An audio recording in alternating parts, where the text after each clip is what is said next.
North Korea is an unimaginable country. We are not free to sing, say, dress, or think what we want. People generally have very little knowledge of what life is like in North Korea, ruled by the Kim dynasty since 1948. It imposes rules that all its citizens must obligatorily comply with to avoid being punished or killed. Some of the most strange cases we know are thanks to journalists and infiltrated people who have revealed at least a bit of what this country is like. From the fact that they recruit young people from schools to be pleasure servants for the Kim dynasty to the terrible sin of not cleaning the portraits of the leaders, which can lead to death, the entertainment group, believe it or not, the North Korean government has its own pleasure brigade called Kumho. It is a collection of groups made up of about 2,000 women and girls supposedly maintained by the leader of North Korea. Their only purpose is to provide entertainment, including sexual entertainment, to high-ranking officials of the Workers' Party of Korea, their families, and some distinguished guests. Outside of North Korea, very little is known about Kumho. Most reports about this group of young women dedicated to pleasure are based on testimonies provided by people who have left the country. One person in particular is Mi Hyang, who told Marie Claire magazine that she had been a member of Kumho. Kenji Fujimoto, who was Kim Jong-il's personal chef, also provided information.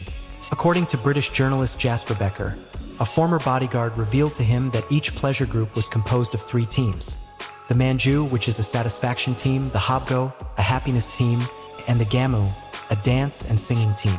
Additionally, according to a book based on interviews with people who managed to escape from North Korea, it was discovered that girls from all over the country were recruited as members of Kumho according to government criteria. As proof of this, there is the testimony of Suki Kim, an American journalist who lived undercover in North Korea and revealed that the schools themselves recommended suitable teenagers, and in exchange, the parents of the teenagers or girls received money and a better status. According to reports, selected members of Kumho had to undergo rigorous training, and when the women retired from Kumho at the age of 22, they married members of the country's elite. The difficult situation of single mothers in North Korea is a country where human rights are systematically violated. Among the most vulnerable groups are single mothers and their children, who suffer legal and social discrimination. According to North Korean law, single mothers cannot register their children as citizens. This means that these children do not have access to education, healthcare, food, and other basic services. Moreover, they are exposed to violence, abuse, and exploitation. This situation became public in 2020 when several single mothers from a province south of the capital took their babies to hospitals to receive medical attention. But the doctors denied them care and told them that their children did not legally exist. These single mothers face social stigma and marginalization as they are considered to have violated the moral norms of the regime. On the other hand, single mothers are not the only ones who suffer restrictions in North Korea. All pregnant women have to follow very strict and peculiar rules. When they give birth, they cannot have anyone with them during childbirth, not even their husbands or family members. They have to spend a few weeks alone after birth without being able to see anyone. If they have triplets, the state takes them because they are considered a sign of good fortune and the state wants them to increase the population. The parents can only get them back when they turn 4 years old. Finally, it is worth noting that North Korea has one of the lowest birth rates in the world due to the precarious living conditions, lack of resources, and political repression. The government has launched campaigns to encourage women to have more children, but without offering them any guarantee of well-being or freedom. North Korean women continue to be victims of a system that violates their most fundamental rights. The punishment for disloyalty. North Korea is a country where you must respect and obey the leader Kim Jong-un, his family, and the state. Any act or word that can offend the Kim dynasty is considered blasphemy and can be punished with imprisonment or death. This applies to citizens, immigrants, and tourists. An example of this occurred in January 2020 when a mother was accused of saving her children instead of a portrait of Kim Il-sung during a fire. North Korea requires all households to display paintings of Kim Il-sung and Kim Jong-il and treat them with the same reverence as the leaders themselves. Each family receives a special duster to clean the portraits, and inspectors verify that this is done. Another case was that of Defense Minister Hyun Yong-kol, who was executed with an anti-aircraft gun in 2015 for allegedly disobeying Kim Jong-un's orders and falling asleep during one of his events. The execution was carried out in front of more than 100 people as a warning to others. In 2016, North Korea also banned sarcastic jokes about Kim Jong-un or the totalitarian regime in everyday conversations. Party officials held mass meetings to inform citizens what they could or could not say. Ironical comments such as "this is the fault of the United States" would be illegal and unacceptable. These phrases had become popular among the people as a way to criticize officials for always blaming the West for North Korea's problems. People who challenge these rules can be expelled from society and sent to political prison camps along with their families, where they suffer inhumane conditions, torture, and forced labor. It is estimated that there are between 80,000 and 120,000 political prisoners in North Korea. The harsh reality of freedom of movement in North Korea. The government controls all aspects of people's lives, including their freedom to move. For this reason, they cannot travel freely within or outside the country, not even to visit their relatives. They need to obtain prior authorization and present official documents for each movement. The popular committee of each province or city is in charge of issuing these permits. Moreover, tourism in North Korea is very limited and restricted to certain places the government wants to showcase. One of them is Mount Piktu, which is supposedly the birthplace of the late leader Kim Jong-il. The government organizes guided tours for some selected workers, students, and farmers, but many of them have no interest and only do it for fear of political reprisals. On the other hand, foreigners who visit North Korea are also closely monitored by the government, which prevents them from accessing areas it considers sensitive or prohibited. Humanitarian workers who try to help the population face great scrutiny and obstacles. According to North Korean law, leaving the country without permission is an act of treason punishable by death. Despite the risks and difficulties, some brave people try to escape from North Korea in search of a better life or fleeing oppression. However, if they are caught, they face severe punishments such as beatings, forced labor, torture, and internment in political prison camps. Border guards are ordered to shoot to kill anyone trying to cross the border without authorization. The country that uses human feces as fertilizer, North Korea, faces a critical situation due to the lack of fertilizers for its agriculture. This is not the first time the country has suffered this problem, but it has worsened since the pandemic forced the closure of the border with China, its main supplier of agricultural manure. In 2022, North Korea announced that obtaining manure was its main challenge of the year.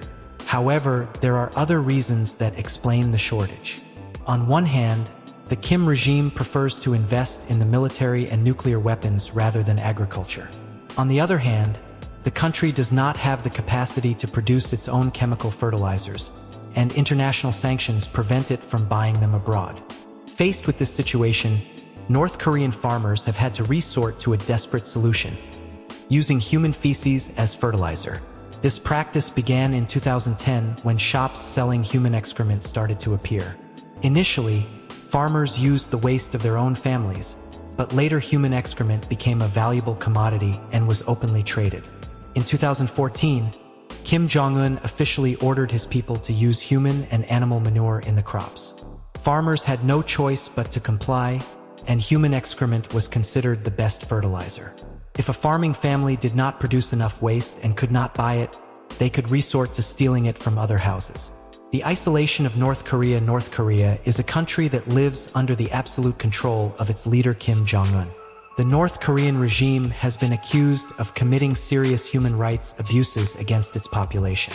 Moreover, it has maintained a hostile stance towards the international community, especially towards its rivals South Korea and the United States. One of the ways the North Korean government represses its people is by limiting their access to communication. Indeed, in North Korea, all forms of communication are monitored by the state, and making calls abroad is a crime. The regime imposes strict control over the use of communication technology.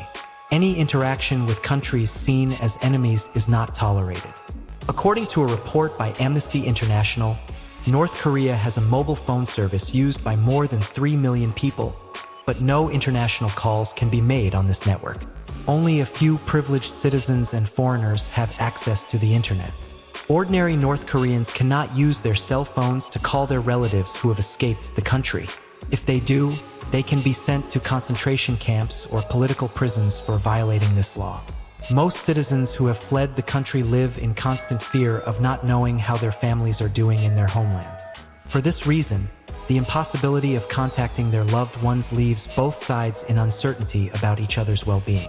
To overcome this barrier, for years, North Korean citizens have resorted to smuggling phones and SIM cards from China to communicate with the rest of the world. The threat of K-pop in North Korea for many young people around the world. K-pop is a form of expression and fun. However, for those living in North Korea, listening to this music can cost them their lives. The Pyongyang regime has launched a cultural crusade against everything that comes from South Korea, its historical rival. K-pop, along with fashion, hairstyles, TV series, and South Korean language, are considered anti-socialist elements that undermine loyalty to leader Kim Jong-un. Therefore, the dictator has ordered a harsh crackdown on those who consume or spread this type of entertainment.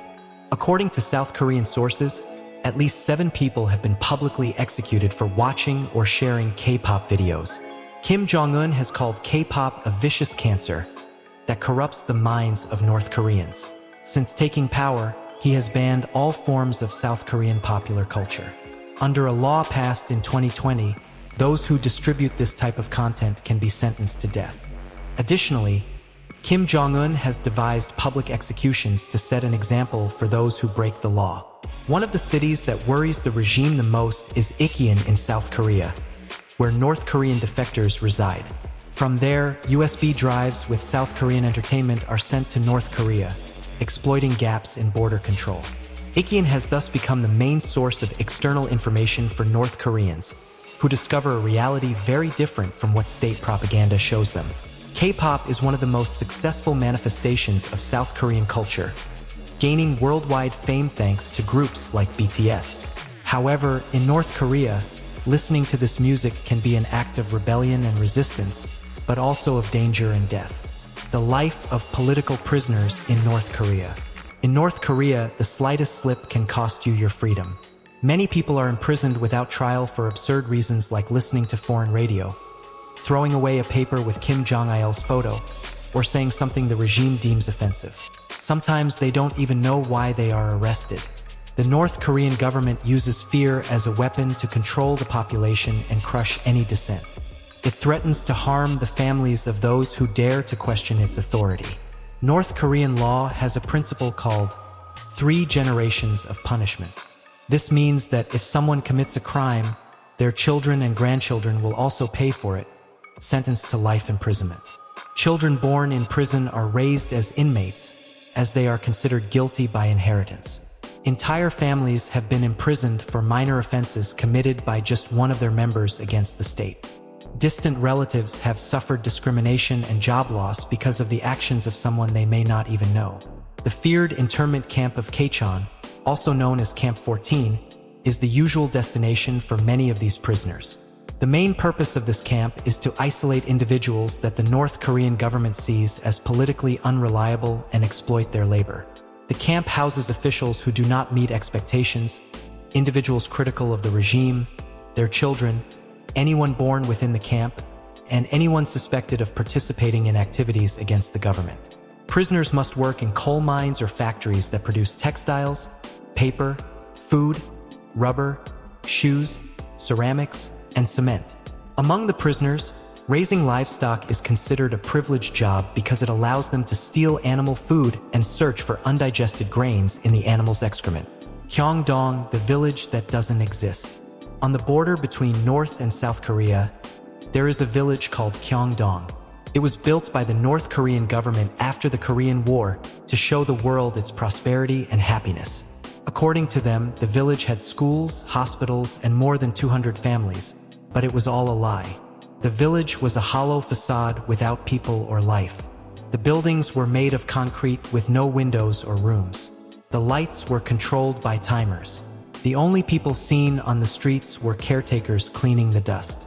Gyeongdong was a propaganda tool to attract South Koreans to defect to the north, but the South Koreans were not fooled. From the other side, they could see the ghost village with telescopes. Additionally, they had to endure loudspeakers in the village that broadcast messages against other countries and North Korean songs. In response, the South Koreans played K-pop songs on their loudspeakers, creating a musical war. Gyeongdong is an example of the North Korean regime's lies to hide its reality and manipulate its population and the rest of the world. But it is also a display of the resistance and humor of the South Koreans, who do not let themselves be intimidated or deceived by the neighboring regime's lies. That's all for today. Let me know your thoughts on the power of leader Kim Jong-un in North Korea. If you are interested in more content like this, you can also check out our other videos that appear on the screen. Subscribe to the channel and turn on notifications to stay up to date with our episodes. See you in the next one.